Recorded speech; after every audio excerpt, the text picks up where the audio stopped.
Are U.S. equities still attractive? Do U.S. equities look expensive? When we think about the U.S. equity markets, a lot of people just look at price to earnings ratio. And if you look at PE ratios relative to historical norms, we are at the higher end of valuation ranges. However, there's a lot of positive dynamics happening in the market right now. When we look at earnings growth, which is probably the most important thing when it comes to equity markets, we're beginning to see an earnings acceleration. And when we look at 2026, earnings estimates are calling for double-digit growth. There are other tailwinds to the U.S. equity markets also. For one, the Fed just began cutting interest rates. The second is we're beginning to see the stimulus come through for the One Big Beautiful Bill. When we look at 2026, we're also beginning to see small and mid-cap companies begin to outperform. Small and mid-cap companies were some of the laggards over the last couple of years, and when we look forward, it's possible that this subset of the market could grow earnings faster than other parts of the market. So while we understand that PE ratios are higher than historical averages, when we look at other metrics such as price to cash flow, it's really in a normalized level. The other thing to consider is when we look at the One Big Beautiful Bill, there is a huge benefit to cash flow and cash flow metrics.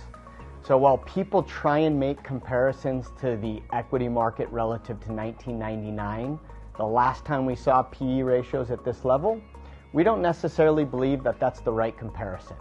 Today's companies are more asset light, they have more predictable earnings stream, and also they're less levered.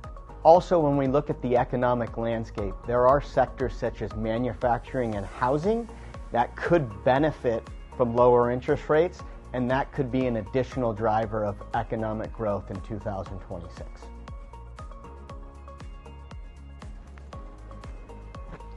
What is the impact of rate cuts on the U.S. market? Recently, the Federal Reserve began cutting interest rates.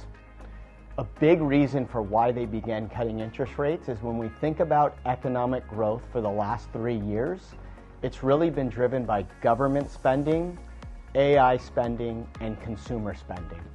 When we look at other sectors of the economy, such as manufacturing and housing, we've sort of been in a rolling recession. And what I mean by that is a lot of these sectors peaked out in growth in 2021 or 2022 and have been in a decline or going sideways since then. What the Federal Reserve is really trying to do by cutting interest rates is to stimulate these sectors. And when we think about the next leg of growth for the U.S. economy, the next leg of earnings growth, that really can come from the manufacturing sector and from the housing sector. So a large reason why the Federal Reserve began cutting rates was to stimulate these part of the economies that have been in a rolling recession since COVID. These rate cuts could stimulate the economy and drive even more earnings growth in 2026, thus supporting the equity markets.